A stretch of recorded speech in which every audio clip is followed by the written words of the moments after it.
This is the Peter Greenwood Show at the Glasgow Film Festival, and I've got not just one person, oh no, there are two people here to talk to me about their film today. Could you tell me your names and what you do, please? Yes, my name is Rafael Thomaseto. I'm the producer of the feature film Satisfaction. And my name is Iryna Asonova, and I'm also a producer on the Satisfaction. How are you today? Are you well? Really well. Excellent. So let's talk Satisfaction. Where did this film come from? What's its origin story? So Alex Buranova, which is the writer, director, and producer of the film, this is a very personal story to her. She spent almost 10 years in the making, and the film, although our entity is American and Alex is based in Los Angeles, it's quite of an international team. To start with, I'm Brazilian, Iryna is Ukrainian. We shot the film between Greece and in London. So we actually shot in Antiparos, an island in Greece, and then we shot a couple of days in London as well. We did post-production in many different countries. We did post-production in Italy, in France, in Mexico, in the US. We had we had heads of department coming from Hungary, from Japan, from Ukraine, and many other different countries. So I think it's quite of a resistance film as well, because we were able to craft such a talented team, and our cast is also quite brilliant. We have Emma Lard, who's actually Scottish born, and we have Fionn Whitehead, which is British as well. And the third lead of the film is our Amir Ibrahimi, which is Iranian and based out of Paris. And one of our supporting actresses is Adwa Abwa, which is also British, and she's a model and an actress. So I think our team is it's quite diverse in many capacities, and so that's kind of the origin, more or less, of how production was set and all. So for those who haven't seen Satisfaction, can you describe the film? Tell us about it. What is Satisfaction? The film essentially is the story about self discovery of this young woman, and the film it's very set between this couple. They're a British couple, Emma and Fionn, Lola and Philip, who go to Greece in this island to try and fix something that's going wrong in their relationship. And there's a lot of silence. It's really hard for them to communicate. You see that she's quite stuck and can't really do her own work, her art. And one day she goes to a nudist beach and she meets this magnetic woman played by Zara Mir Brahimi, which her name is Elena. And through bringing this woman into the fold of their relationship, we slowly start understanding what really happened with Lola and Philip back in London. So the film actually happens between London and Antiparos, and we go back and forth quite a lot, seeing how they fell in love, and what kind of started, what was the blossom of their passion, their love, and their connection, and also then the present of how they deal with each other, how they communicate. And I can't spoil what happens. We want people to go and watch it, but yeah. And how did you both become attached to the film? What was it like when you got scripts, and how has it changed from that to what is now playing in Glasgow? We actually got attached to the project quite in a similar time, but as I mentioned, Alex had been working with the project for quite many years, and in 2021, right after the pandemic, I was part of this organization called Queer Producers Network, and I received an email that there was this director looking for queer producers in this movie that was set in Europe. I got connected to Alex. I like to play around there. We started work dating. We had meetings. We ended up going to Cannes that year to hang out and watch films, and slowly started understanding what she was going for with the script and all. I fell in love with what she was trying to do, and officially became involved as a producer of the project in June of 2022. Remind you that we shot in October of 2023. And then slowly through the summer of 2022, when we started casting and all, Irina and the company she works with, Constant Production, which is based in Kiev, they got involved. And if you want to talk a little bit. Yeah, absolutely. So first of all, I'm Ukrainian. So 4 years ago, a lot of change in our country, and it's also affected my own career, because before I was just writer-director, and when the war started, I had to kind of reshift my own career, and I wanted to do more producing, to basically reestablish new network and be involved in a different project, and also had a possibility to bring a Ukrainian crew on board on a different project, because, well, after the full-scale invasion, there was quite silence for filmmakers in Ukraine. But that film, first of all, it definitely when you read it from a female perspective, it's really personal and it's really touching story. But also have the possibility to actually bring my colleagues to basically to have a gig, to have possibility to work, which was double win for me. And it was my first producing job, which was very nerve-wracking, but surrounded by a wonderful team. It was actually quite loving and wonderful trip that that right now we are happy to share with the audience. What was it like filming in, I don't know what the weather's like in October in Greece. What was the actual filming element like? Was it a close crew? Did everyone get along? What was that process like? First of all, I must say that we have an underwater shot in the film, and we were so scared that it was going to be too cold. But we actually got amazing weather in the island. Obviously, the first shoot day was the underwater day, because we just wanted to make sure it was as close to the summer as possible. And funny thing, we shot all of our interiors that were supposed to be London in Athens. So that's a spoiler over there, but for movie magic, I would say. And this is something that we spend so much time scouting to kind of find the right places.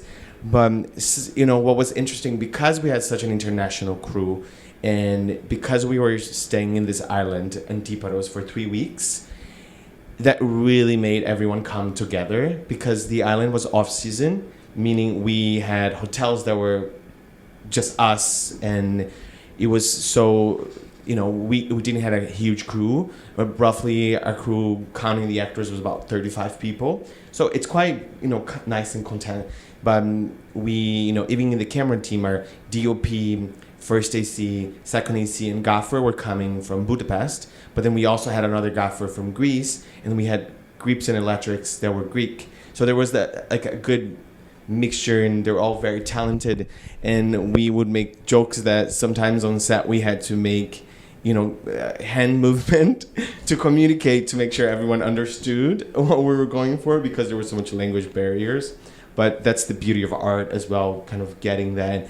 And there's something so beautiful when you go to a remote place to shoot, because you were just leaving that for that amount of time. And then we finished the shoot in London, actually. We had mainly exteriors that we had to do. So we actually shot in 3 places: Antiparos, Athens, and then London. And to Irina's point too, when she was mentioning about crew, from Ukraine we brought a production designer, a costume designer, our line producer, and our makeup team. So we had a lot of people that came kind of quite far away, but it was always a big mix between talent from one place and maybe a lot of, we obviously wanted to do a lot of local Greek crew as well. Yeah. And what was the casting process like? How did you know exactly, okay, this is who we're casting, this person is the role? What was that like?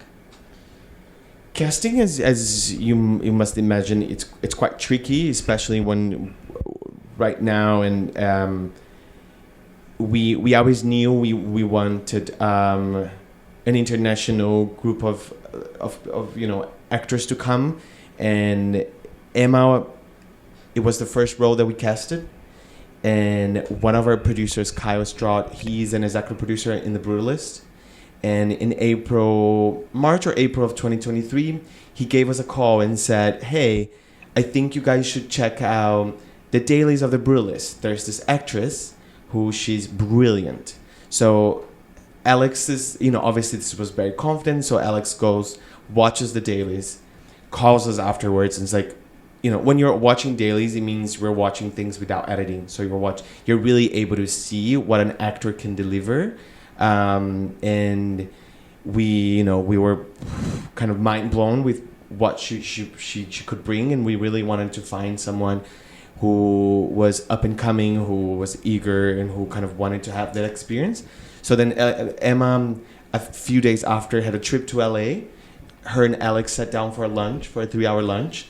And then after lunch, I just got a call from Alex, and she goes, guys, I know I was supposed to ask for a tape, but we cried together, we connected, and I offered her the role.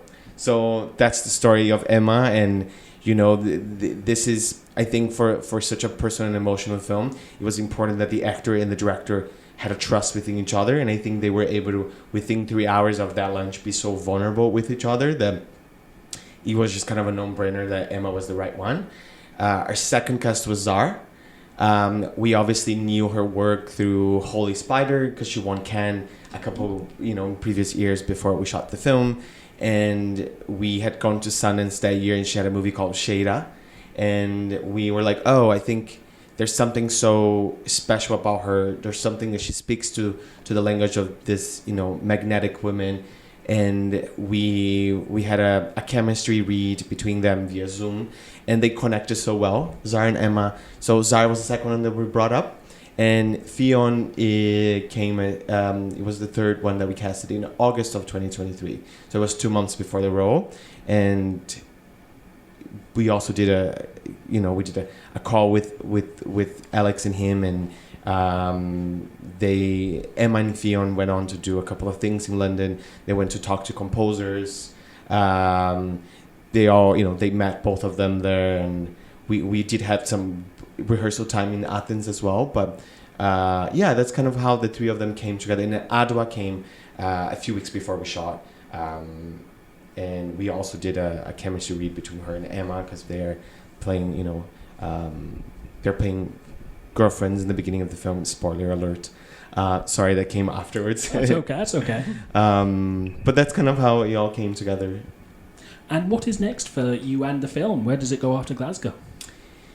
So the film started exactly a year ago in South by Southwest. Yeah, exactly a year ago. Happy anniversary. Thank you. Yeah, it started. That was our world premiere. We've been playing festivals around the world, really, and it has been really exciting to see how different audiences react to it. The film it's a resistance to so many different things. You're resistant to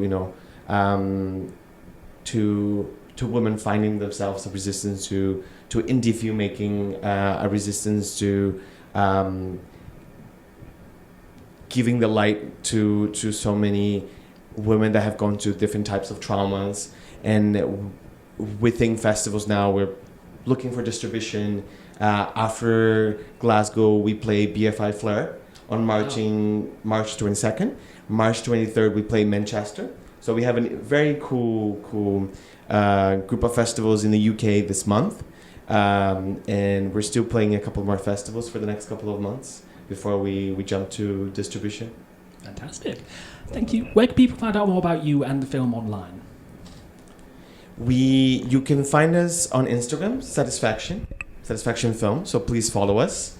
There's also a website, satisfactionfilm.com, that you can find more information. And our screening happens in Glasgow March 7th at 6:20 p.m. and March 8th at 2:15. And please reach out. Indie filmmaking is something that it's really important for us to get the word of mouth out there. And it was a labor of love for all of us. And we're happy to be here. And it's so important to make the connections and introduce yourselves to other communities, particularly because of what is happening in the creative industries at the moment in Scotland. To make a long story short, we're getting the shit kicked out of us. So it's always good to meet indie filmmakers and spread the word as far as possible. Thank you so much for your time today. It was lovely to catch up with you. Thank you. Of course, thank you.